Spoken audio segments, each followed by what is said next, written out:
Well, yes, Pika. I should be wearing some sort of Green Lantern T-shirt today, but don't you remember we threw them all out? Remember? Oh my goodness, we got banned by Tom King on Twitter. I mean, gee, well, I was pretty darn angry about that whole Wally West thing. So, I mean, I took videos of me throwing out all of my DC stuff, all my T-shirts. I had every Lantern Corps, but they were actually by then they were like 7-year-old T-shirts, and they had a use and they had a love and a life. And then there was like this red Columbia vest I had, and I had an iron-on patch, and it was the Robin R, and it looked great, especially over a green top. You know what I mean? And I got so much. People were like, "Hey, Robin!" People loved that. They got I called it everyday cosplay. It's something I did for a while. I would smuggle, and my mom would always be like, and my stepdad, of whom this year is dedicated to, seeing they bought the resources, these two books, for Christmas. So yeah, this you can find links in the description. Yeah, my parents got me these books. Thank you. I love you. This season's dedicated to you. And yeah, where was I going with that? Who knows? Let's just start the show. Darn it! Shut up and start talking, Sully. Welcome to the Comics Coffee Table, where you are welcome here. You can pull up a chair, bring a cuppa, whatever it is you're shoving under your nose today.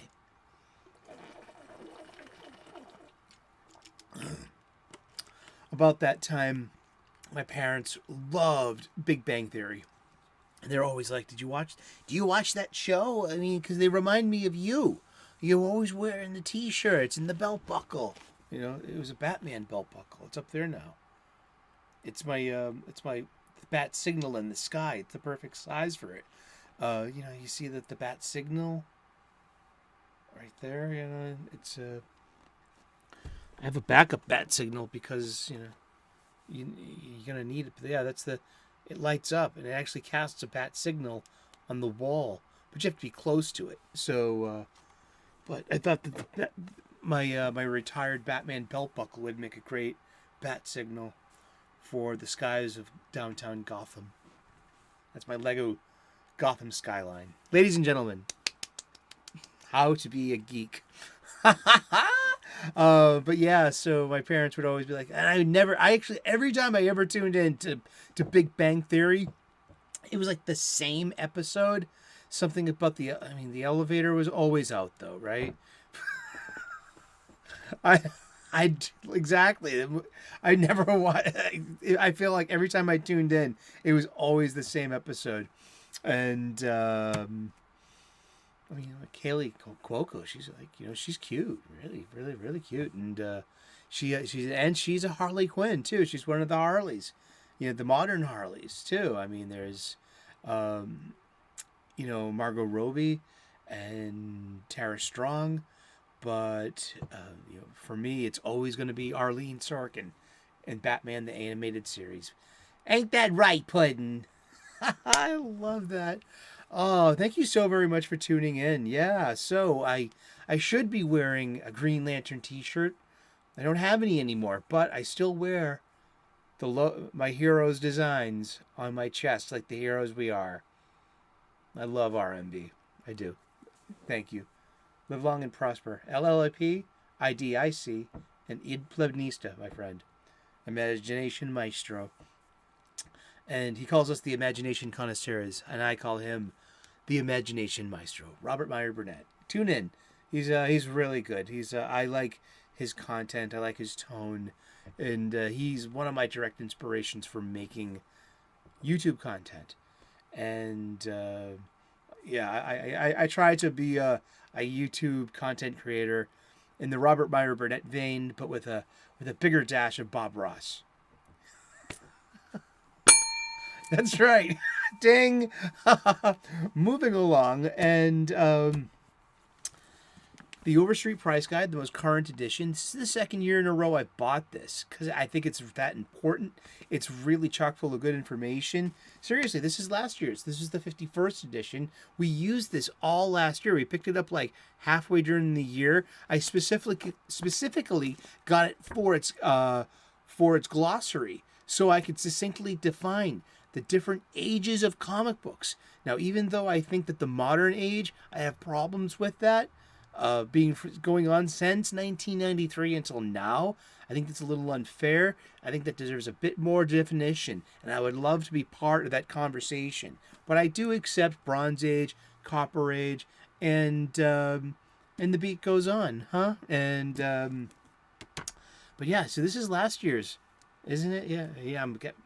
And brightest day and blackest night, no evil shall escape my sight. Let those who worship evil's might beware my power, Green Lantern's light. Dong!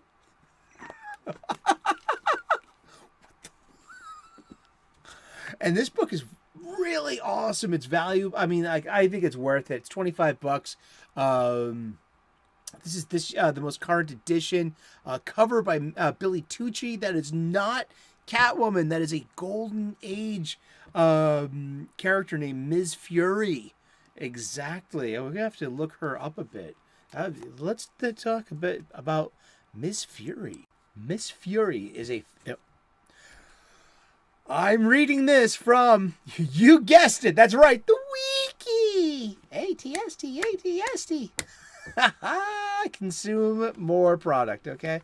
I love you, Red Letter Media. I do. Miss Fury is a fictional superheroine from the Golden Age of comics. She first appeared as the Black Fury on April 6th, 1941, a Sunday comic strip distributed by the Bell Syndicate, created by artist June Tarpe Mills, writing as Tarpe Mills. The strip was retitled Miss Fury in November of 1941. The character's real identity is wealthy socialite Marla Drake. She has no innate superpowers, but gains increased strength and speed when she dons a special skin-tight catsuit when fighting crime.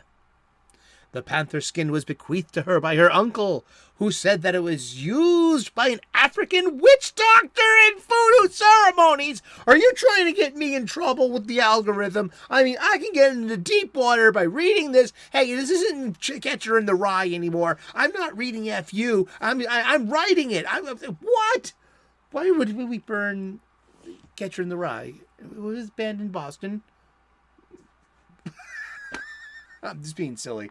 Yeah, Ms. Fury combats several recurring visions, including mad scientists Demon Seraph and Nazi agents Baroness Erika von Kampf and General Bruno. Drake was also involved in a love triangle with her former fiancé, Gary Hale, and Detective Dan Carey. He had the luck of the Irish, didn't he? A complicated figure, Marla doesn't seem to like being a superhero, resenting the need for a secret identity and the danger it poses. She's sometimes accompanied by an albino Brazilian named Albino Joe. Although Miss Fury was popular, the revealing outfits worn by the characters provoked some controversy at the time. When Marla Drake was drawn wearing a bikini in 1947, 37 newspapers dropped the strip in response. Ancient cancel culture, huh? The Miss Fury strip ran until 1952. Marvel Comics, then known as Timely Comics, reprinted her Sunday strips in comic book form from 1942 to 1946 in 8 issues published from winter 1942 to winter 1945. In 2011, IDW's The Library of American Comics put out a collection of strips covering 1944 through 1949. They also published another volume containing the 1941 through 1944 Miss Fury strips in 2013. And this is a 2021 Overstreet magazine, and this is original art by Billy Tucci. So if you probably caught and that's Miss Fury. This is not DC Comics Catwoman. This is not Selena Kyle. This is a completely different intellectual property. And Miss Fury was revived in a 4-issue miniseries in 1991 by Adventure Comics, an imprint of Malibu Comics. Indeed. How's that? That's our info bomb on Miss Fury. That's who this is. And hopefully, at Boston Wicked Comic Con, I want to get this signed. I think that's going to be awesome. You know what I mean? Because we use this every day on the show. And to have the artist sign the book, I mean, come on. It doesn't get more comic book cool than that. Awesome. Well, I hope this doesn't sound too bad. Being a Green Lantern fan, since Super Friends, I didn't catch on. And honestly, too, I came back to comic books after a long break. This is not the first long break I've ever taken, being a lifelong comic book fan. And, was it 97? X-Men Onslaught. Onslaught Comics. It was May of 1996. And that's when I stopped buying X-Men comics. I had enough. I was just, I like the design of it, but I could smell a stinker a mile away, I think. And I just wasn't feeling it. And, we just had come back from the Age of Apocalypse. That was huge. So maybe it was what we call today, some event fatigue. And so I basically stopped buying comics about 1996, kept in the conversations through my friends who did still buy comic books, the other cooks at the Hard Rock Cafe. So I kept, my finger in the pulse of what was going on that way. And I came back to comics in early 2001. I started off getting Grant Morrison's New X-Men and Judd Winnick's and Darryl Banks's Green Lantern. And I started off with, so it's in the middle of the Kyle Rayner run. And it was like any good comic book. Any new issue is a jump on spot for a new reader. And I got it. Of course, this is Kyle Rayner. I knew who he was. And so I know that the guy in the yellow ring has got to be his Sinestro. And that guy's name was Nero. And he was an artist, just like Kyle. We always drew disturbing images, horrific hellscapes, and Renaissance style torturers. So he was a good opposite number to Kyle Rayner. I really dug that. And there's this really one great scene. I like Judd Winnick's comics. He did he did Batman Under the Hood. He's done a lot of good stuff. And he's doing good stuff now with his Hilo, the boy who fell to earth, and he's writing kids books, and that's I'm not saying that's great, because he owns his little slice of the market. He's a successfully published author. His family and his fans must be very proud of him. His agent, he's done it, and he perpetuates a success. And he's in print, and he's a writer artist now, and that's really cool. And does he draw Hilo? The Boy Who Crashed to Earth, a book by Judd Winnick.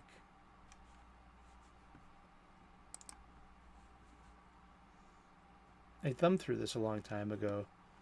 He used to follow me on Twitter, and maybe I'm too adjacent to and amplify, people he shouldn't be adjacent to. I understand. Or maybe, yeah. Or maybe it was just like my emo tweets, too, of which, I heard gets tiresome. And, yeah, I just, blow off steam on Twitter. Yeah, he draws it as well. And I'm pretty sure. Yeah, and read more. That's great.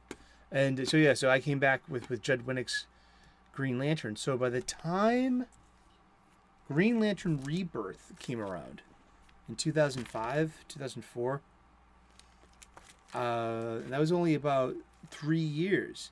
So they had taken Kyle as far as they can go. They closed out his volume, and I really liked it. So they're going to a new direction, and they were bringing Hal Jordan back from the dead,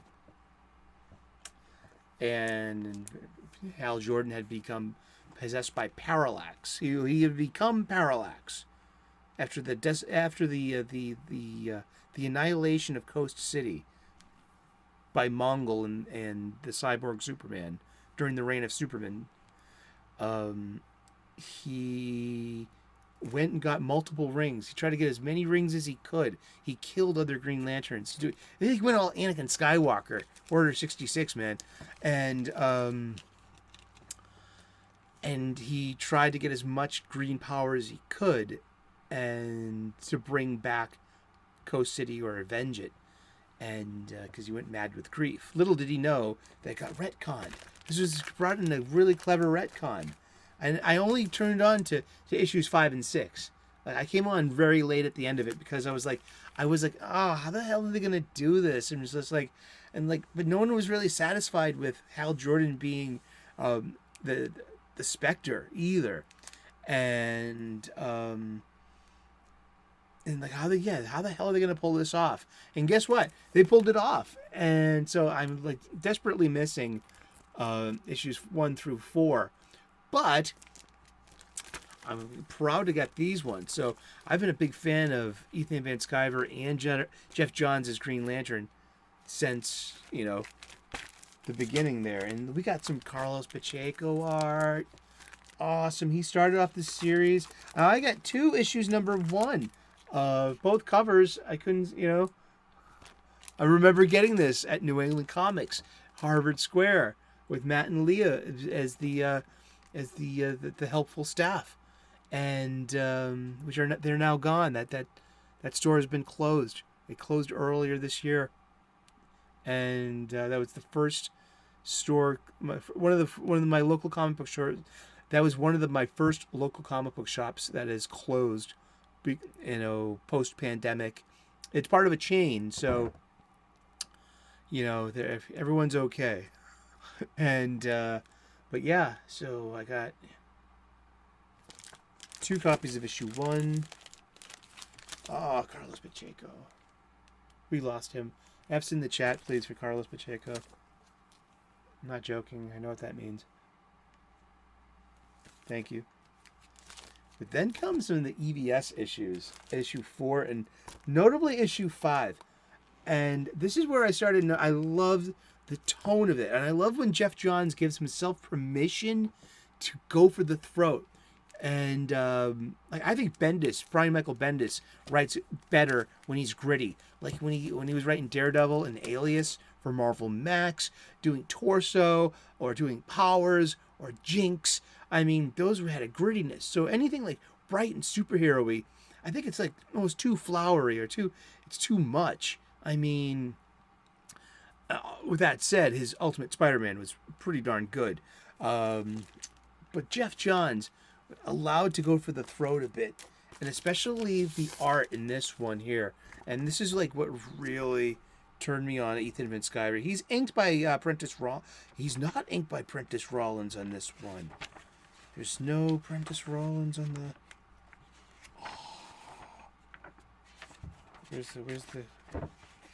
This one is just, it's kind of grotesque. Now, Ethan's the one who developed the symbol in light in front of the chest logo as kind of a siren. It's like, he... That's so cool. Yeah, Prentice Rollins is the inker, because Ethan now inks his own stuff, and it's amazing. But it's just like I watch his art streams. He goes right from non-photo blue right to inks, and I'm just like, it just comes together so quickly. I love watching art streams. One of my favorite things to do on a Sunday morning, my friend James Harris, the Ginger Ninja, he has a Sunday night stream. It's 14 hours later than what it is for me right now. So when it's 7:30 p.m. a.m. my time, it's 9:30 p.m. his time, and it takes him about 3 hours to make a nice piece of art that he sells at comic book conventions, and he does commissions as well. And I'm a friend of his now, and he invites me on his show every Sunday. So you can find me talking comic books, pop culture, and and things about what he's drawing on an interesting panel. I've learned more about Warhammer 40K from Bandito Bane, and you know what I mean. He's got such this. He's new to it as well, so he's absorbed all this lore, and he keeps giving us more and more information about it. And it's just like, wow, Warhammer fans are just, you guys are fucking awesome. Seriously.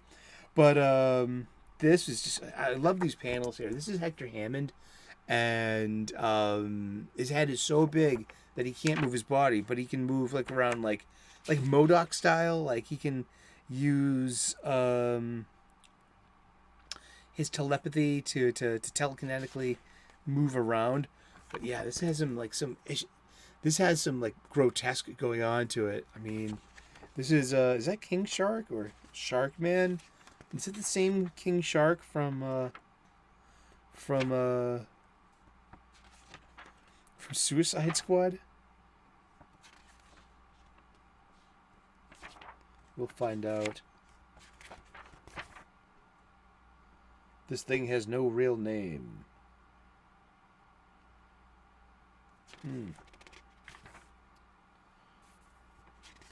Sorry. Yeah, this is great. He's like fighting King Shark. I think that's King Shark. And it's just... Oh, look at that. This stuff's pretty gruesome. I love it. But over here, it gets even more gruesome because Ethan's known for body horror and writing like... He's just... I would love to have seen him on Swamp Thing. But we reintroduced the Black Hand, William Hand, the agent of the Black Lantern, of the Black Power Battery. So this is how far back Blackest Night goes into like Green Lantern lore, establishing, this is a cover date of November of 2005.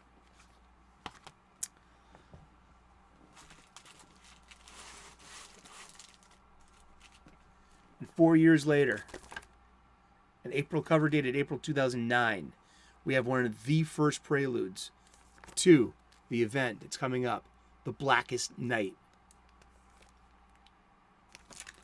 And this has been peppered with setups for 4 years. So everything, like I said before, it's just, I say it a lot. It's like things are written for the trade. Things are, written in 6-issue arcs.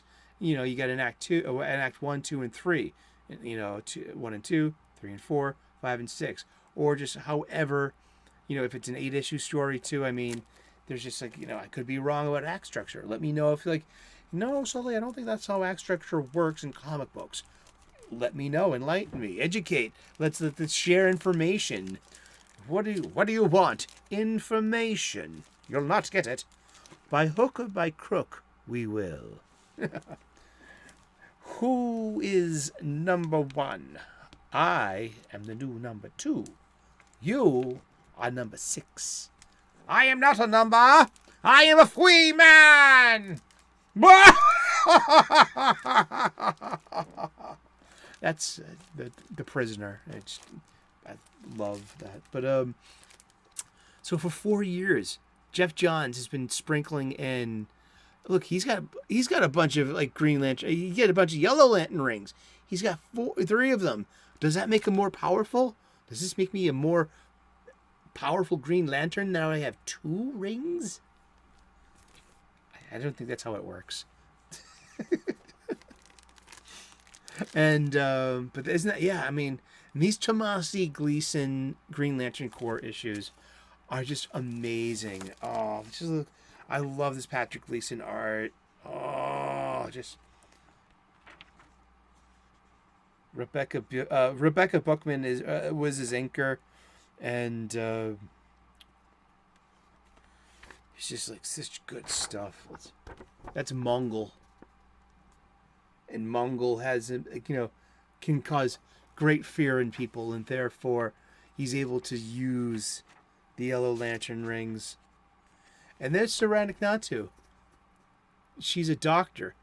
She got drafted in. She got pulled into all this mess. She's a Green Lantern from Korugar. That's Sinestro's homeworld, where he instituted martial law. That was how he kept order in his sector. But he was also one of the most respected and feared Green Lanterns. But that fear became the fear of his Yellow Lantern. Indeed. And so we find out later that Saranic is Sinestro's estranged daughter. And then she becomes the inheritrix of the Sinestro Corps. Yeah. She dons the yellow. She becomes the leader of the Yellow Lanterns. Yeah. It's pretty cool. One of my favorite moments later on in Blackest Night is we find out that it takes the power of 2 lanterns to take out a Black Lantern. So if you had a red lantern and a green lantern, or a green and a blue, or if an indigo teams up with a Star Sapphire, the combined energy from the 2 different lanterns can nullify the Black Lantern ring and take out a Black Lantern very easily. So you have this great this great Patrick Gleason art with Guy Gardner, who gets a Red Lantern ring, and now he's got both a Red Lantern and a Green Lantern ring, one on each hand. And there's a really great arc of Guy Gardner as a Red Lantern for a while. And wow, if I had the room, I would love to catch up on that, because I only bought the Green Lantern Corps issues that were directly tying into the events. I wasn't necessarily tuned in to GLC the entire time. My bad. But also, let's look at this. Let's look. What do we got? Oh. I see. Ooh, I see something. Oh. Well, what else we got? Coming up on. Oh, well, the corners are nice. We got a little bit of a bend there, though, too. I mean, just a tiny. Yeah. Here we go. We got a dimple and a bend. I'll call that a ding. 3 dings. And there's like and Saranic and Kyle are dating because Kyle Rayner is a complete cape chaser. This is like his love life. He was Donna Troy, Jenny Lynn Hayden, aka Jade, daughter of Alan Scott, possessor of the Star Heart and the Green Energy. We're not going to talk about Alexandra, who got stuffed into the fridge by Major Force. We don't talk about that in civilized circles. To mind you very much, thank you. But yeah, I mean, but I was in on Green Lantern. Oh yeah, remember I was telling you about the Guardian of Oa who's being seduced by the Black Lantern. Yeah, and she's writing like the Book of the Dead as like, this is so cool. I mean, I love Kyle and Guy Gardner's relationship and their friendship. It's really cool.